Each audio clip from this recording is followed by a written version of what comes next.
Welcome back to the Lanterne Rouge cycling podcast presented by Zwift, the indoor cycling app that makes training fun. I'm LR here with Benji, as always, on our Sunday morning to do the EF Education-EasyPost preview, a team which I'm not going to call them, are they America's sweetheart? They're very popular in the US and in South America. They're a team I really like their race tactics, and I find the social media stuff a little bit cringe. But then their transfers and race tactics are just so good that I'm a silent fan of the team. But their 2021 season, Benji, focusing almost entirely on World Tour races or high level races, taking out 11 World Tour wins, including a Giro stage win, and obviously those 3 Magnus Cort Vuelta stage wins. They target these races, and I think they get the most out of their riders. And it's a lot of different riders. Cor Biscobetti, Uran, Paulus, Vandenberg winning these stages too. Yeah, that's true. Now, the thing that I remember the most from this year is indeed that Cort Vuelta. Magnus Cort has been amazing in the Vuelta, absolutely crucial in getting them success in that race. Because let's be honest, in GC in the Vuelta, it wasn't exactly perfect, was it? So I think that leads me to Coffee, in which I was slightly disappointed with his only 8th spot in the Giro, for example, after a better Vuelta last year. So yeah, I was kind of hoping that we'd see a consistent Coffee again this year. That was not really the case. That 8th spot at the Giro, I expect more from him. Uran at the Tour de France was great for the initial pod. Won that stage at the Tour de Suisse, which made me pretty hyped because, Uran winning stuff, that's cool. But in the Tour de France, when the harder mountains started to come, he fell through, and there were stages where Higuita was climbing better. So in the end, 8th spot, yeah, 2 top 10s in Grand Tours when it comes to GC. I'd argue that's less than I expected for the squad. I think so, and it doesn't count for them. But at the end of the year, their riders were flying. Volgren and Paulus were absolutely flying, like both in the top 5 at World Championships, just outrageous. But I agree with what Benji said. Just a little bit off expectations, really, with Carthy and Uran. They would have been wanting some top 5s in GC. That being said, it's a lower budget team relative to Jumbo, Ineos, UAE, etc., as we all know. Before we get into their transfers, mention our show partner Zwift. We had an awesome inaugural LRCP Zwift group ride last Tuesday. Had a lot of fun with the Q&A with me and Benji. Join us tomorrow for the second one, heading to Benji's favorite course. Actually, I quite like it for a cruise, Tempus Fugit, for a flat 60-minute social ride. We will be discussing the Tour of Oman and Tour de la Provence, the final results, discussing that, talking about me and Benji, our goals for this year, both on Zwift and generally with our cycling fitness. So make sure you join. There's the event description down below, and there's a Discord link in that event description so you can listen in to us during the Q&A. Their transfers, Benji, and sorry, on that, one of their transfers, though, dovetails into it nicely. Higuita, he's the one that disappointed for me last year, where the talent in 2019 was just huge. And well, I thought he was going to be little mini Valverde in 2019, and in 2021 he wasn't that. Yeah, I'd argue the same, but does that mean that they perhaps send him to the wrong race to shine? They sent him to the Tour de France, where he was kind of chained to Uran for a lot. Then again, he went in the breakaway, I think, on, was it Tignes, where he completely fell through against Quintana as well. So I think it's a combination of having to go to the Tour de France as a Grand Tour, plus in the Tour de France not really having optimal stage in the breakaway as we hoped for. Is that accurate, do you think? I think so, and the right races is what I think is correct. Looking at this, it seems very evident to me that, I mean, maybe Paris, where he did pretty well in GC in 2020, is different, but he looks to me like he doesn't like the cold and rain. UAE Tour, really, really good. Yeah. On Jebel Jais and Hafid, like really good. Just obviously TT and lost time on the crosswinds, but climbing stage is great. Tirreno, really good. 3rd on Prati de Tivo. 4th on the punchy stage 3. Then there was the stage 5 Castelfidardo I attacked because I was cold Matthew Van der Poel stage, and he lost, I think, I'm scrolling. He lost 21 minutes. and on that stage. Then Basque Country, cold and wet a lot of the time. Even though it's punchy, he faded in that race too. Then Tour de France, first week. First 2 stages in Brittany, nice and dry and decent conditions, quite good. Got to the Alps, rainy, completely faded. Third week, really, really good when they went to the Pyrenees, whereas it was actually quite a bit warmer down here. So, as Benji alluded to, Vuelta. He should be doing the Vuelta every year, and I think he should be avoiding avoiding the rain and the wet. What's he doing this year, Benji? Isn't he doing? Have Boris said what he's doing? I think he's doing the Vuelta indeed. I think Hill Classics, then Vuelta. That's Okay. his plan currently. So they're doing what you say. So they're listening to you. Anyway, he's gone to Bora, as you know. TJ Van Garderen retired, as well as I think he's gone straight into being a director because, like, obviously, unlike in other sports, going and doing a diploma or something, not necessary for cycling. El Fares retired, Morena Hofland retired, Fumiyuki Beppu retired, Mitch Docker retired, Logan Owen, I'm not sure what's happened. Will Barter went to Movistar. James Whelan has gone back to Australia. He didn't get renewed. And Craddock went to Bike Exchange. The Craddock one I was really surprised by, actually, Benji. Like, he was good as a domestique for Court in the Vuelta. Yeah, but then again, you think he's the best time trialist in the world. So Listen, he's going to be like third last man for Groenewegen in that train. I think Bike Exchange is going to get a lot out of it. I was surprised to see Craddock, the American, go. Anyway, the incoming transfers, there's more firepower on balance there. 3 young guys I'm very high on. Sean Quinn, American from Hagens. George Steinhauser, good climber from Tyrol, German. And Ben Healy, Irish rider from Trinity Racing. Oh, and Maren Vandenberg, sorry. One of the best U23 classics guys from FDJ Conti team. Which of those riders do you like the most, Benji? I'm honestly most hyped about Martin Vandenberg of those ones, like you mentioned, classics, but also just as a pure sprinter as well. He had solid sprints into the Lavenir where he won 2 stages individually and 1 team time trial. The team time trial isn't really indicative of his sprints, obviously, but the man's pretty fast. And if we can see that throughout this year, perhaps in the Classica de Almeria that is going on just after we are recording this and before you are listening to this, so he might have already done a decent sprint by now. Nonetheless, I do expect him to be showing himself, perhaps not at the start yet, but throughout the season, growth in results and eventually getting some proper results as well. And like you say, perhaps dibble into classics races as well. I don't expect that to happen in the first year, though. Perhaps in those 1.1 races towards the end of the year, more likely compared to couple races at the start of the year. And another signing, not a Neo Pro, who's now coming back to World Tour, James Shaw, Benji. An unusual pathway, but quite a nice redemption story, but an indication of how hard it is to make it back into World Tour.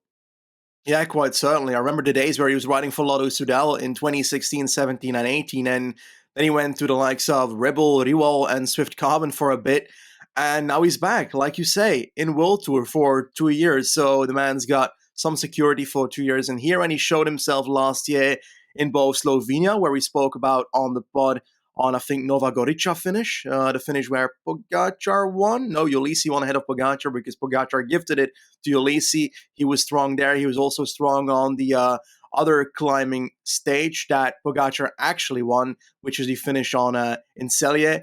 And that race itself showed that he was good enough to be competing in a World Tour level as domestique, first of all. I don't believe he's good enough to actually compete for victories yet, but perhaps in breakaways. Tour of Britain once again showed that in that Gateshead finish. Yes, that's a hilly finish, but the hills beforehand, you got to get over that. And he got over that with stronger riders, Honoré, Woods, Serrano, Alaphilippe, Hayter, Van Aert. So there's strength there, and it feels like a fun transfer for a team like EF, in my opinion. Yeah, definitely. And I think Volters and EF, they sort of like reclamation projects. They like riders who have been undervalued by other teams and they think they can get the most out of them, and often they can. And there's also Wisniewski from Quebec Next Hash, Doul and Kudus. They've signed. I think they'll be largely domestiques. The big headline signings are, Odd Christian Eiking, who came second on GC Arctic Race in Norway. He's signed. I think they're going to use him in hilly classics, which makes sense, and sort of 1 week stage races. that have hilly finishes but not long mountains. He obviously wore the red jersey in the Vuelta. The big signings, Chavez, Benji, will go first of all. They do like having, maybe if Uran's retiring and Higuita's gone, they like having a Colombian core or South American core of riders from Bike Exchange. He did do well in Catalonia last year. Is it stage hunting, or are they going for GC with him? Oh, it's difficult. Now, from his parkour, we'll talk about what he's doing this year a bit later, but already spoiled a part of it. He's apparently planned for the Giro, and that means it's a Grand Tour with limited time trial kilometers. Now, if Chavez goes there, it wouldn't surprise me if they try to go for GC with him, but I personally would like to see him go for stage instead. It's been a while since he had a proper GC in a Grand Tour. Let's be honest about it. He got 13th in the Tour de France this year. That's not a crazy result because, like, the gap, what did we call it again? The demilitarized zone between 10 and 15 that people that try to go for a top 10 GC but fail land in? Zone of irrelevancy, I think. I don't know what I called it. Yeah, 38 minutes back. I think he did go in a break with, I think, on the Mollema stage or the Conrad stage, and Mollema just ruined everybody. Yeah, and he seems to have issues going in breakaways. It seemed that the team that he was at Bike Exchange, because at the start of stages, a few Grand Tours now, he's tried to go in breakaways and it didn't really work out. And it's therefore, like, it seems like it's not the easy thing for him to go into breakaways and being able to benefit from that every single time. Because, for example, a Pensteiner in the past was able to do it every single day and gain time like that. It's a skill. It's a skill. Right. Like, not we always say, oh, just lose time, go on the break, lose time, go on the break. Some GC guys are just not used to that. They're never used to doing it where you start a stage really hard and you got to sprint and then you got to expend energy early, getting the break. I remember Lopez, he tried as well to get, they struggle sometimes and they spend a lot on the flat often when the breaks are forming. Benji always mentions this. He's like, it's a flat run in at the start. Rouleurs will be putting pressure on. So it'd be hard for the smaller guys to get in the break. Yeah, so that's just something to bear in mind as well. Like, sometimes these guys, it's not if he came fifth out of the GC group on a mountaintop finish, then if he's in the break, he's going to win easily. It's not a 2 + 2 equals 5. That doesn't make sense. Anyway, go on, Benji. Now, I do think that he's made some kind of recovery from the days of his injury back in the day. He's crawled back quite a bit. I don't actually recall his specific injury anymore from the past, but yeah, Epstein-Barr. Oh, okay. Same as Cav then. Yeah. Yeah, okay. That's pretty big then. But I do hope that we see something from him this year. I would like to see him get freedom in races to go for himself in breakaways. I do believe that's the goal of this transfer as well. I would not be surprised if once again in 1 week races like Catalonia he'll be going for GC. But again, I would like to see Chavez win again. And I don't care if he gets 7th or 8th in GC. I want to see him win stages. I agree. I'd love to see him win a Giro stage. And I think that is what they do. They don't chain up people as domestiques for the entire race. The marquee signing, at least in my view, or the biggest news signing, because the Chavez one made a lot of sense. Everyone's like, oh, that makes sense. This one, though, Marc Padun, the Ukrainian who set the Dauphiné on fire with back-to-back stage wins, transferring from Bahrain to EF on a 3-year deal. There's actually been a lot of press about this. Padun's gave an interview to L'Equipe. Voters and EF did a long piece on Padun and who he is, etc. Voters said he has the highest absolute value in like critical power or whatever, not weight adjusted or something that they'd ever seen when they tested him randomly before they signed him. I think they just think, Benji, they're like, let's just take a shot on this guy. Huge talent, maybe not had the right support, and let's just see what we can develop him into.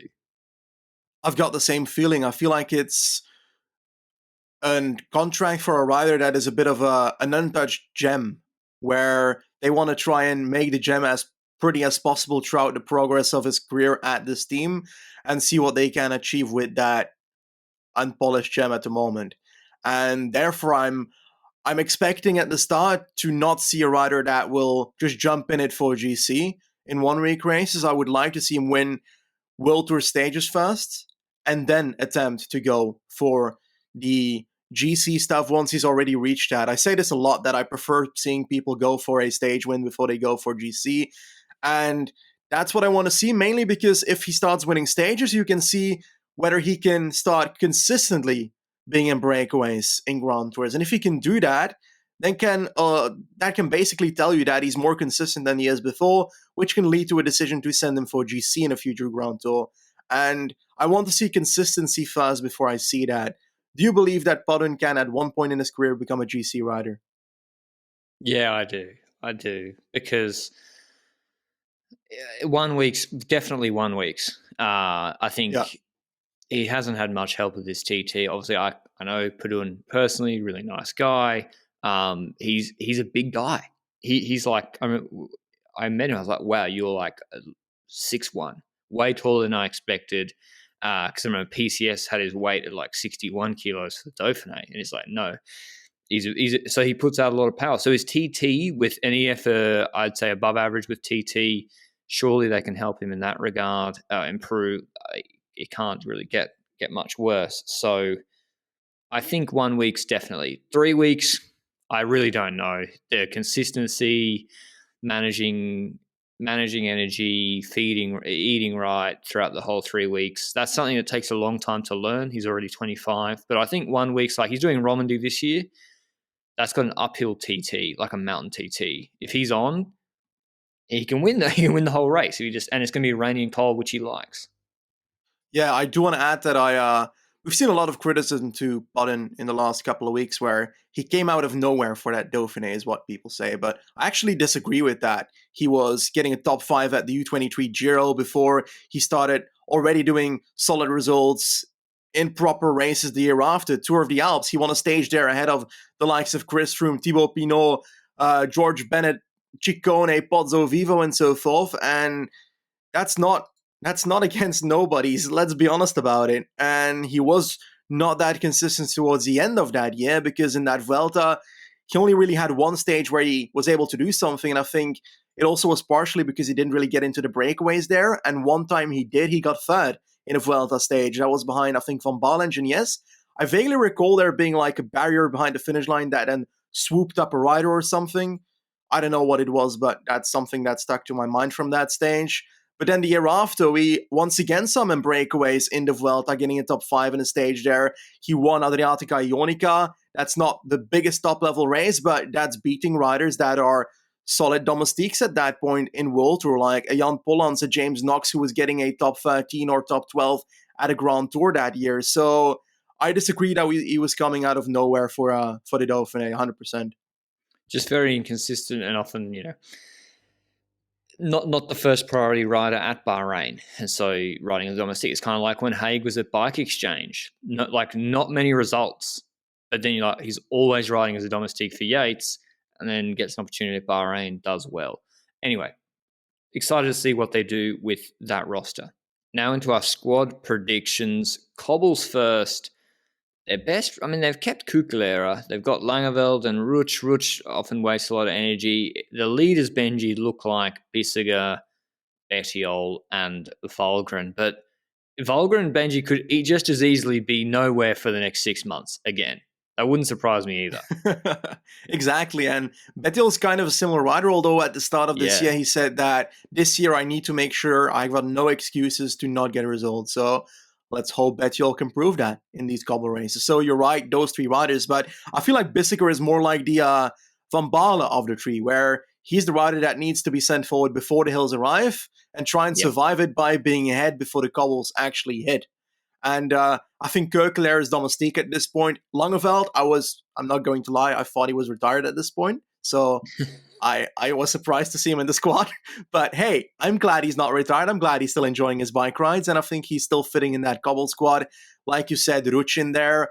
If he can figure out a way to not spend his energy this unwisely, because he attacks a lot when it's not necessary, let's be honest about it, and he spends a lot of pacing when it's not necessary. If he can make sure that's honed in on moments that is actually mattering, he can be a solid domestique and might even surprise in a Dwars door Vlaanderen or something. Yeah, I think Ruch has the talent, as you said, issues with decision making.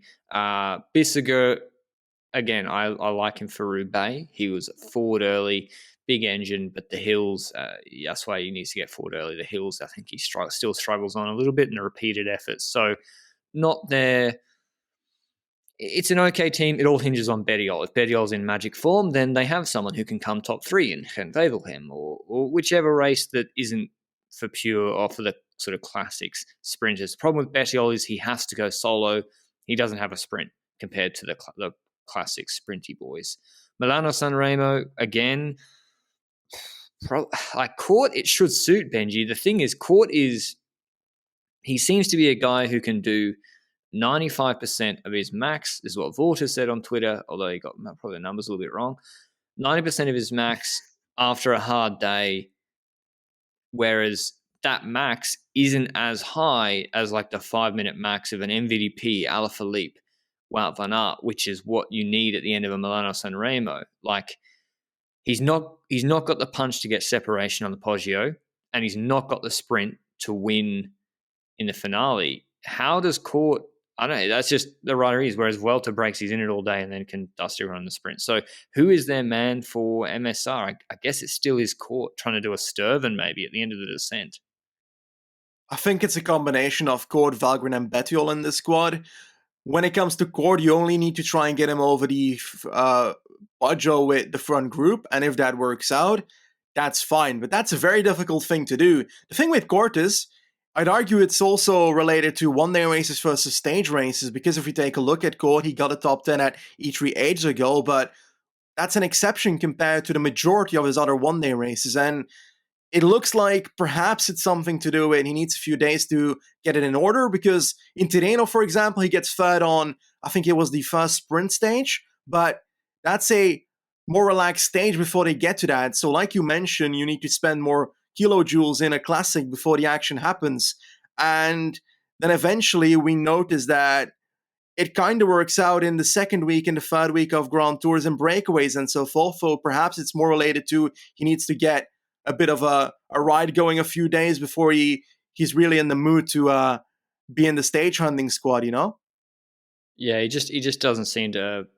Yeah, he just seems to be a stage guy, and that's fine. But yeah, I'm not expecting them. They won't be favourites certainly to win Milano Sanremo. The Hill Classics, Amstel, Liège, etc. They are much stronger. They have Valgren, who's been good there before, but inconsistent. Cort can certainly help there. Bettiol, at least for Amstel, is good. Odd Christian Eiking we'd expect to fit in there. And I think apparently Padun might be doing Liège and Flèche. So will there be a domestique? I don't know. Paulus Benji. Paulus almost should be their best rider for Liège. If he's on his Classica San Sebastian Worlds form, or do you think it's different in that San Sebastian he got ahead, whereas Liège he doesn't have that punch to follow Gaudu, Woods, Alaphilippe on that final climb?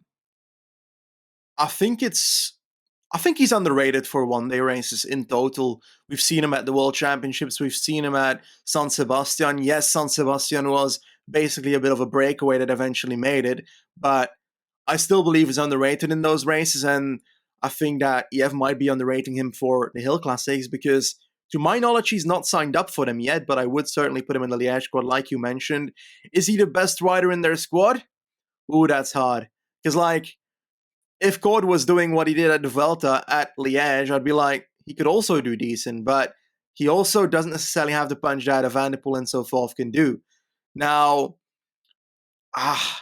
Paulus, I'd argue that he can do it. Cort's useless in one-day races. I'd go for Paulus and just hope. I agree. Cross my fingers. Valgren is Astana 2018 or 2017 Valgren. Giro, they're sending a stacked squad though. Carthy, Chavez, Kudus, and I'm guessing Padun as well. If all those guys are on, that's going to be one of the strongest climbing squads there. So I think they'll have Kudus, Kukler and Kudus as domestique. Simon Kerr went as a domestique for Carthy last year. He was good on a couple of stages. Ruben Guerrero seems to go okay at the Giro. I'd send him as well. And do they need it? They don't really have a... Oh, Bettiol. Surely Bettiol has to go as well. It's the law. Yeah, he's doing it. So they if they don't come away with at least a stage, Benji, and a top 5 on GC, I think that'll be a disappointment given how strong that squad is. I think so as well. If they don't top 5 the Giro, then they're disappointing with this squad. They've got a solid squad to do so. I do wonder what will happen to Chavez and Podun if Coffey's on the start line. Will they need to fall into a domestique every single time on mountain stages? I would not do that for Coffey. But if Car's in that team, I'd make sure Car's the guy that stays with Coffey, and that Podun and Chavez get opportunities in the breakaway to try and solve something. Worst case scenario, they get caught and they're a satellite rider. So that's what I'd be looking at there. Kudus, it's interesting because I feel like he's also a bit inconsistent as well. He's also very good at those hotter days because in UAE Tour in the past and so forth, I recall him doing decent, but I don't recall the best year for him either because he hasn't been riding a Grand Tour in 2021 apparently. He rode relatively decent, I guess, with top 25s at the Italian Classics and getting sixth on that Gogobelli stage in the Tour of Turkey, for example. But those are not stages that are shining a guy that can win a Grand Tour stage at the moment. So I'd argue he's going to be a domestique completely in that race, personally. Do you expect something more from this squad? Do you expect... I think Bettiol versus Colby are going to be the headliners that we see in Stage 8 and Stage 10, those hilly mural stages. That's something I look forward to. That's a stage Bettiol can definitely win. Do they need a bit of a sprinter in this team? Would you sign up They don't really have any. Yeah, Van den Like, I Benen or guess they could some, but take it's early. him, but I don't think they will. He's going to be focusing on other races. I would take Steinhauser as a domestique. Obviously, Neo Pro, like Schmidt won a stage he did the first Grand Tour of the year in his first year. I'd take Steinhauser. Sean Quinn, he's also, I probably won't send him. But yeah, I think they'll have a really climbing focused squad. And if Bettiol doesn't come away with a stage win, I think he'll be very, very disappointed. Tour de France starts in Denmark. So obviously Court will be going as well as Valgren. But Uran will be probably trying to sneak a top 10 on GC like last year. And Bissiger will be doing the opening TT, trying to take yellow. So they have some options, but I don't think it's going to be that strong a squad in that they don't really have a sprinter, so write those stages out. Bettiol's not doing it. He's their best break guy. Perun's not doing it. Carthy's not doing it. Uran doesn't win stages. So it's really... And Court, as I said, I think the Vuelta breaks the breaks in the Tour de France are built different. They're not like Vuelta four-man breaks. They're different in the Tour. Where are they... I think they're going to go away without a stage, Benji. Can I spoil a hot take? Yes. I think Magnus Cort Nielsen is going to win the green jersey in the Tour de France. Absolutely not. It would be great. Because like he's the kind of rider that can go into breakaways and get points at intermediate sprint and can get over climbs to get more points. And there's limited flat stages. I see it happening. True. I mean, to be honest, he would need... It depends if Wout van Aert isn't riding, because like Wout van Aert is like the much better version of Magnus Cort. So if Wout van Aert's riding as a domestique on some hilly stages, he might be rubbing his hands Magnus Cort. Anyway, there are some stages with some mountains in it that finish with on the flat or extended flatter section to suit him. So maybe, but yeah, it's not going to be easy for them at the Tour. Vuelta, I'd probably send Court as well. Has to go to the Vuelta. Carthy has struggled it there last year. Chavez, I don't know. Vuelta, we have no idea. But I mean, who would you try and go for GC at the Vuelta? Do they have anyone that needs an opportunity to go for GC at the Vuelta? Like, I think it's going to be Carty again. Like, he's doing the Giro, so he's probably going to end up doing the Vuelta as well and end up going for GC there. Yeah, you're right. This team they pick up wins. They know how to target the right races, even if they don't win from the GC group all the time. It costs a lot to win mountain stage from the GC group. 11 World Tour wins last year, Benji. I'm setting the over-under. I mean, 2020. And you got to remember, Caicedo struggled. I think he DNF'd in the Vuelta. 8 in 2020 in the shortened year. And 6 in 2019. I'm setting the over-under again at 10.5 World Tour wins. Under. I don't think Court will have the same quality year as he had in 2021. Winning 3 stages in one Grand Tour is something that doesn't happen every year, and it's going to be difficult to do that again. True. And I hope that component. I hope that competitors now realize how good Cort is in the breakaway. Yeah, like I really rate Quinn, Steinhauser, Healy, but they're not. Well, maybe they will be. I'd love to see it, but it's unlikely they're going to be winning World Tour stages left, right, and center. Without a sprinter, it makes it tough to really pick up a lot of wins as well. And so, yeah, I'm taking the under as well, Benji. But I mean, Padun takes 2, Carthy takes 1. Chavez is on. It needs to hit that. They need a lot of their riders to be on. Bettiol would need to have a career year. But yeah, 10.5 taking the under. Hot takes. I think Nielsen Powers wins a monument. No, I think Nielsen Powers wins world champs. Maybe both. Monument counts the world champs counts the monument.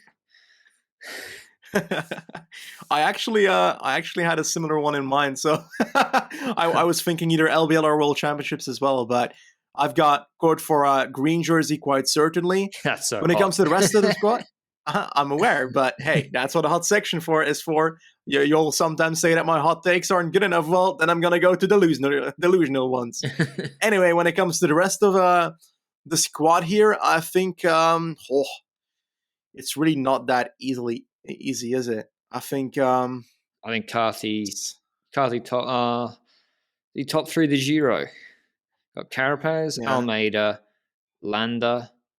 That's gonna be tough for him to top 3 the Giro. I don't see it. I think Bettiol. I was going to say winless because he's only got, but he's already. Yeah, it's gonna be hard for him to be winless. He should win a Giro break pretty easily. I don't know. I think. What about James Shaw? Is he winning a World Tour race? Not yet. Nah, I think Bissegger is winning Dwars door Vlaanderen. That's a good call. Yeah, that's actually exactly the sort of race he will win. I think Simon Carr wins a World Tour race from a break in a mountain stage. I think Simon Carr is okay. Rather. I believe. What about re-signings, Benji? They have a fair few riders out of contract, being Rigoberto Urán and Chavez. Is Urán leaving or retiring after this year? I think you called something a few months ago or weeks ago where if Urán leaves his team, they could have an option of signing Carapaz as one of their GC riders if their budget allows them to, which I don't think they can pay the salary that Carapaz is certainly currently on. But hey, if they can sell their butt sponsorship for the amount that they think it's valued, 35 million according to them, then hey, then it's possible. But according to the value that people are able to are willing to pay for it, I disagree in that aspect. Nonetheless, I think Urán will. What age is he these days? 35. Rigoberto Urán, 35. I think he retires. He doesn't seem like the kind of guy that retires. I know. I think he can't, because he has the schedule he wants, right? Like he did 50 race days and he did the tour and got to be leader at the tour. He was still good in the Olympics, like top 10 in both the TT and the road race. It makes him relevant for all his clothing lines and business stuff. And once you retire, you lose that relevancy pretty quickly. And he never won a lot anyway. He's just like always consistent. So that's a good point. I don't know, but I think EF might be like, I don't know how much they're paying him either, but Carapaz is definitely better than Urán. So maybe they want to make a bid for him. I think he leaves. Personally. Okay. I think Langeveld retires because I thought he was already retired. Sorry, Langeveld, for the roasting today, but I really didn't know about it. I hope they re-sign Nakane because they've already lost Beppu this year, so I want more Japanese people in World Tour. And I would be very disappointed to see Diego Andres Camargo go because he and I go way back on our YouTube. So when it comes to their re-signings, like the list, everyone on the list is honestly replaceable. Is that harsh to say? Yeah, except Morton. Yeah, well, social media-wise, Lockie Morton, obviously, they re-signed him. I don't know what he's getting paid, but he makes it back for them on the alternative tour. Not for me personally, but people were interested in it. So you can't, even if you don't like a product or a piece of content, but it's doing numbers, you can't deny that it's doing numbers. And you feel like, well, they should keep doing that because that is great exposure for their sponsors. Because different things for different people. So yeah, I think they're doing a pretty good job at EF, and I'm excited to see what they do this year. Obviously, be following tracking Paduan pretty closely. Last question before we move on: how many Twitter fights does Jonathan Vaughters get into with other riders or other people in the cycling industry this year, Benji? I'm seeing the over under at 3.5. I think it's over. I'm guessing like Easy 6, 7. over. This is going to be a banging year for JV drama, and hey, he might get into drama with us over our talks about Langeveld today. So you never know. Yeah, or maybe tweeting out like verifiably just incorrect things. The over under on that, you can't set it high enough. Anyway, that was our EF Education EasyPost preview. I do wonder at what point will the teams realize they got to keep the names a bit snappier. But we will soldier through. As I say, it is my burden to bear reading out the full names every time. We hope you enjoyed the preview. Let us know what you think will happen with both teams. Any hot takes of your own. We'll see you on the Zwift group ride tomorrow, 6 p.m. UK time, 7 p.m. European time for our Benji and LR Q&A. Ciao.